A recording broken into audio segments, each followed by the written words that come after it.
Assalamualaikum warahmatullahi wabarakatuh. Alhamdulillah sehat, Kang Waalaikumsalam. Hasan. Masya Allah, banget suaranya menggelegar.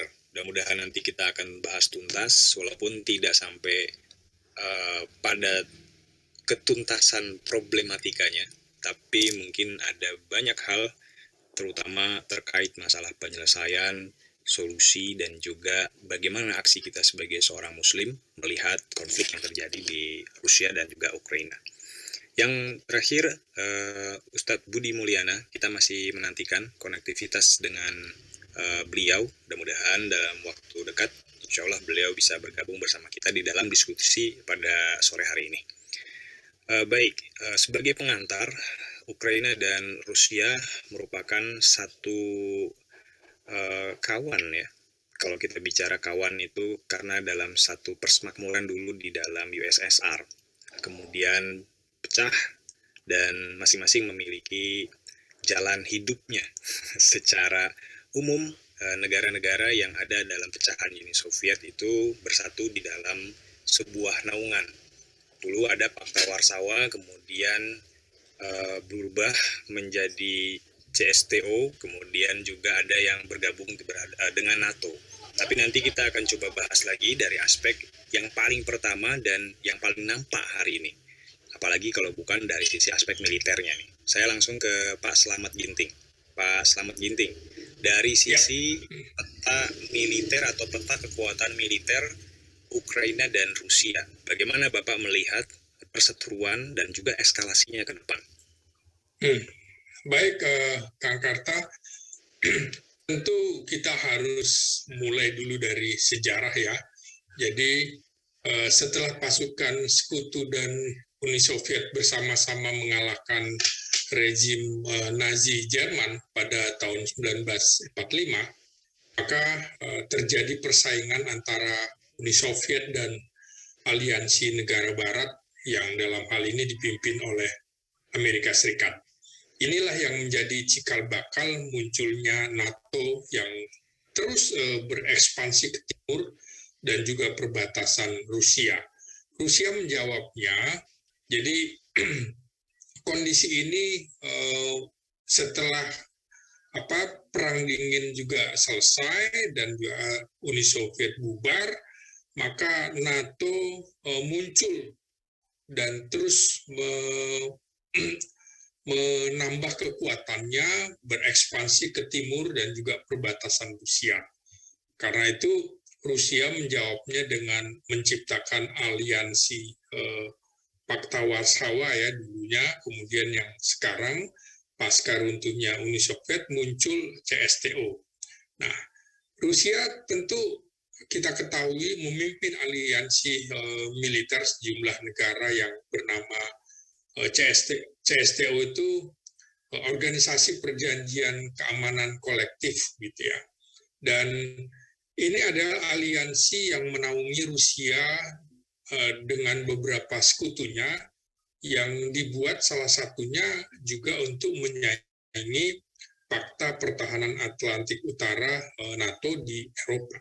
Nah, CSTO ini sebenarnya kelanjutan dari perjanjian keamanan kolektif yang ditandatangani di Uzbekistan pada sekitar 1992 dan kemudian 10 tahun kemudian semua negara, tepatnya pada 2002, semua negara anggota sepakat aliansi tersebut diberikan nama CSTO. Tujuannya ya sama seperti saya kemukakan tadi, mirip dengan NATO, melindungi negara anggota satu kawasan yang mendapat agresi dari negara lain. Nah, NATO, kalau kita bicara NATO, ini berdirinya sebenarnya 4 tahun setelah selesai Perang Dunia Kedua. Jadi pada April 49, dan sebagai penyeimbang lagi-lagi penyeimbang tentara Uni Soviet yang ditempatkan di Eropa Tengah dan Timur.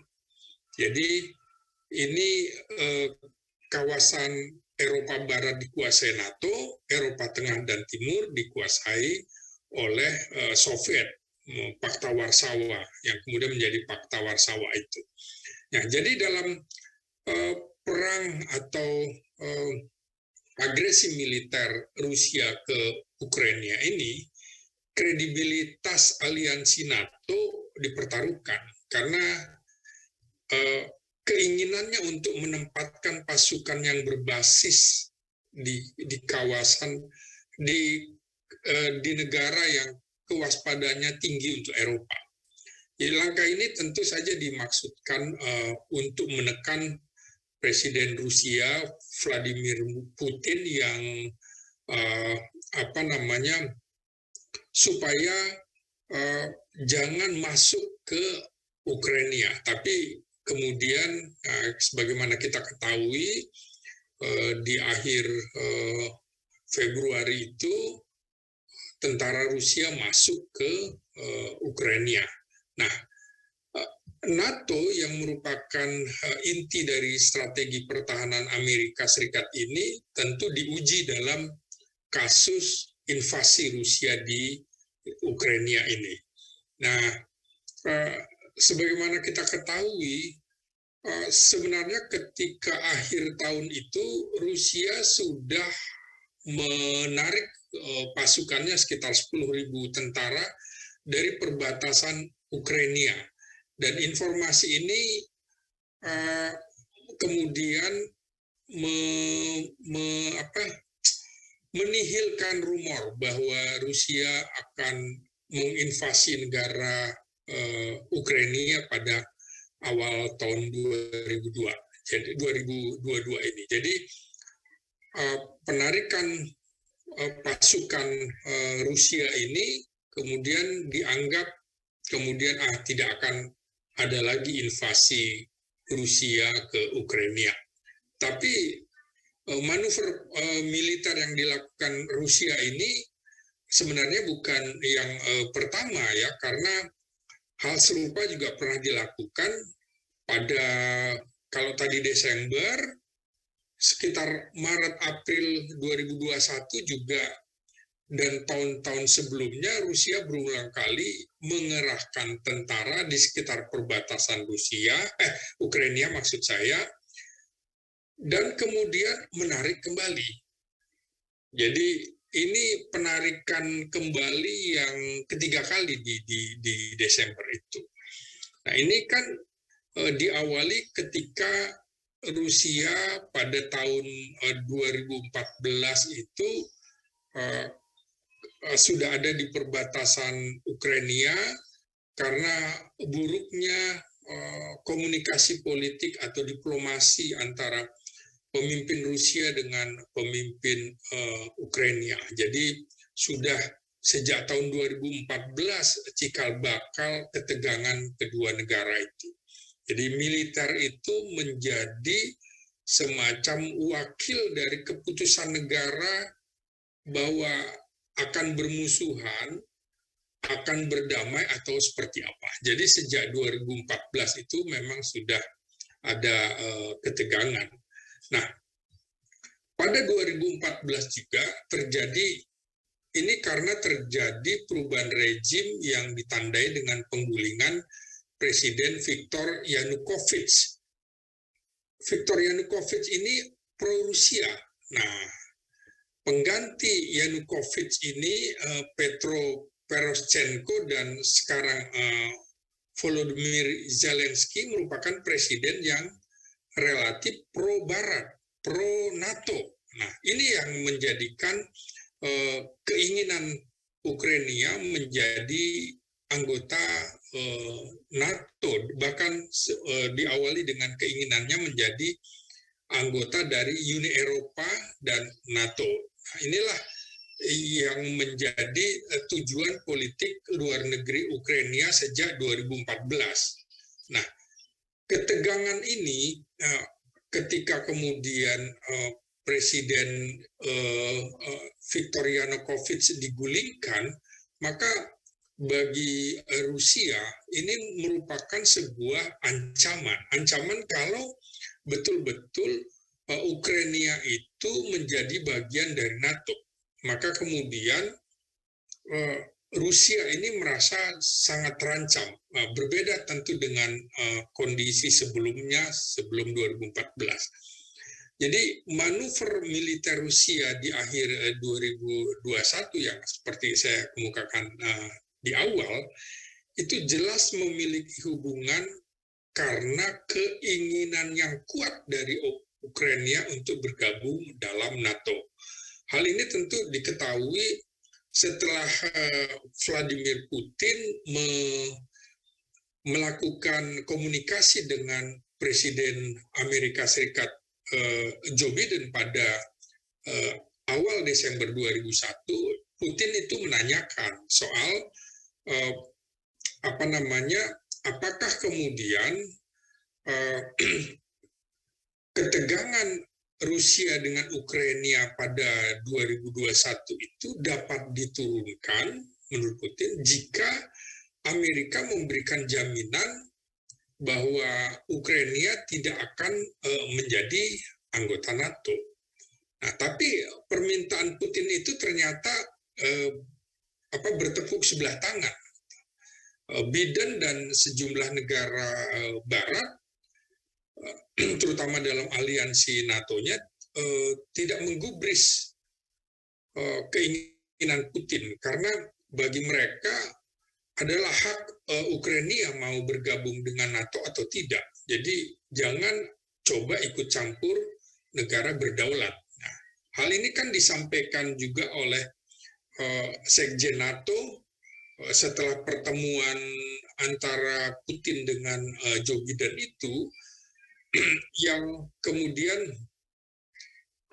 konferensi pers itu juga antara Sekjen NATO dan Zelensky. Ini kemudian Rusia menganggap bahwa ini sangat serius ketika Zelensky melakukan konferensi pers dengan Sekjen NATO, Stoltenberg ya namanya, kalau nggak salah ejaan saya, Stoltenberg begitu ya. Dan di situ dikatakan bahwa keanggotaan Ukraina dalam NATO merupakan keputusan Ukraina dan keputusan 30 anggota NATO.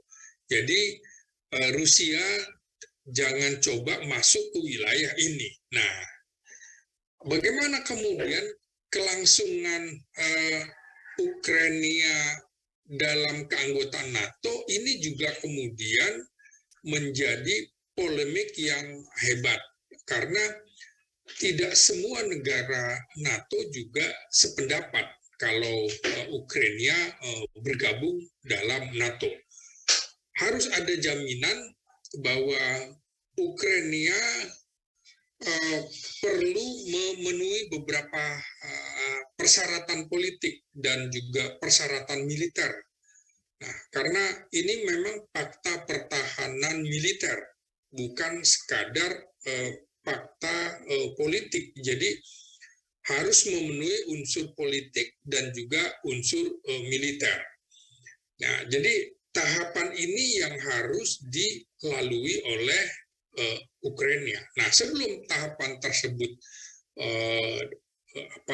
berjalan atau dipenuhi, tentu ini tinggal selangkah lagi bagi NATO untuk masuk ke Ukraina. Artinya ancaman bagi militer Rusia jika persenjataan NATO berada di garis perbatasan. Artinya memang Rusia sudah terkepung habis kalau Ukraina itu menjadi anggota NATO. Nah, ini yang menarik adalah dalam keanggotaan NATO itu kan ada sejumlah negara-negara yang memiliki kekuatan militer yang sangat kuat, misalnya Jerman, Inggris, Prancis, Italia dan juga Spanyol. Inilah yang membuat Rusia berpikir bahwa lebih baik mendahului daripada kemudian Ukraina sudah lebih dahulu masuk fakta pertahanan Atlantik Utara. Jadi sebagian keengganan anggota NATO ini juga sebenarnya coba dimanfaatkan oleh Rusia untuk terus mempengaruhi supaya tidak lagi NATO mempertimbangkan pandangan tentang masuknya Ukraina. Rusia tentu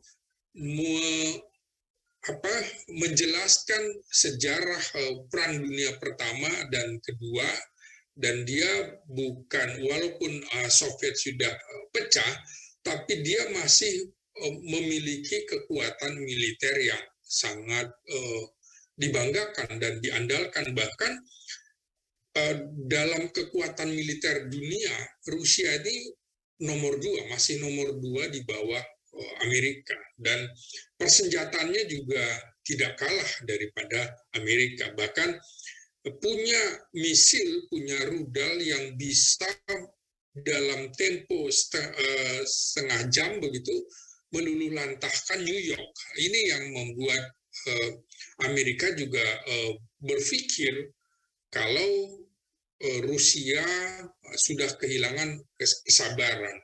Jadi buffer state antara anggota institusi NATO dengan Rusia menjadi sebuah pertimbangan. Jadi ini kan bagi Rusia, Eropa Timur merupakan kawasan pengaruh tradisional Rusia di masa kekaisaran maupun di masa kejayaan Uni Soviet. Jadi perluasan keanggotaan NATO pasca berakhirnya Perang Dingin ini, awalnya Rusia tidak merespon dengan begitu serius, tapi mencatat bahwa Amerika terus melakukan ekspansi ke negara-negara yang dulunya justru menjadi bagian dari Pakta Warsawa. Ini ancaman yang tidak bisa diabaikan, karena Rusia awalnya Rusia hanya memprotes keanggotaan NATO ke Eropa Timur tanpa bisa mencegah. Tapi situasi 2014 itu menjadi titik bagi Rusia untuk melakukan perlawanan terhadap NATO, karena situasi domestik Rusia ini juga mulai membaik ya, terutama ekonomi juga pada awal 2000-an, dan ini kan juga sekaligus mengubah respon Rusia berani menentang keanggotaan NATO yang akan terus bertambah. Jadi ya, kalau misalkan kita lebih naik ke atas tadi tentang Ukraina dan juga bagaimana sebenarnya mereka tarik ulur dengan Rusia, kemudian juga ditarik dengan NATO. Kalau misalkan kita tarik ke atas lagi, kalau skenario NATO versus CSTO ini terjadi, bagaimana yang akan diprediksi oleh Pak Slamet Ginting? Nah, ini kan kita akan bicara dulu di tahun 2008 ketika kemudian NATO memberikan dukungan terhadap aspirasi Georgia dan Ukraina untuk bergabung. Nah, kemudian Rusia setelah kesabarannya habis, maka kondisi ini bukan tidak mungkin menjadi awal cikal bakal Perang Dunia Ketiga. Ini bukan tidak mungkin terjadi apabila kemudian NATO berani masuk ke Ukraina, maka Putin juga sudah mengancam bahwa kalian akan menyesal dalam sejarah karena kami akan membuat jera siapapun negara yang mengirimkan pasukannya ke Ukraina. Nah, kemudian kita bisa lihat bagaimana Biden ketika berpidato bahwa Amerika tidak akan membiarkan tanah Ukraina sejengkal pun dikuasai oleh Rusia. Tapi kan statement itu kemudian hanya berhenti di statement, tidak ada tindakan atau tidak ada pasukan Amerika di Ukraina. Jadi ternyata khawatir juga negara-negara besar seperti Jerman dan Prancis karena Amerika barangkali belum pernah mengalami dahsyatnya perang di negaranya.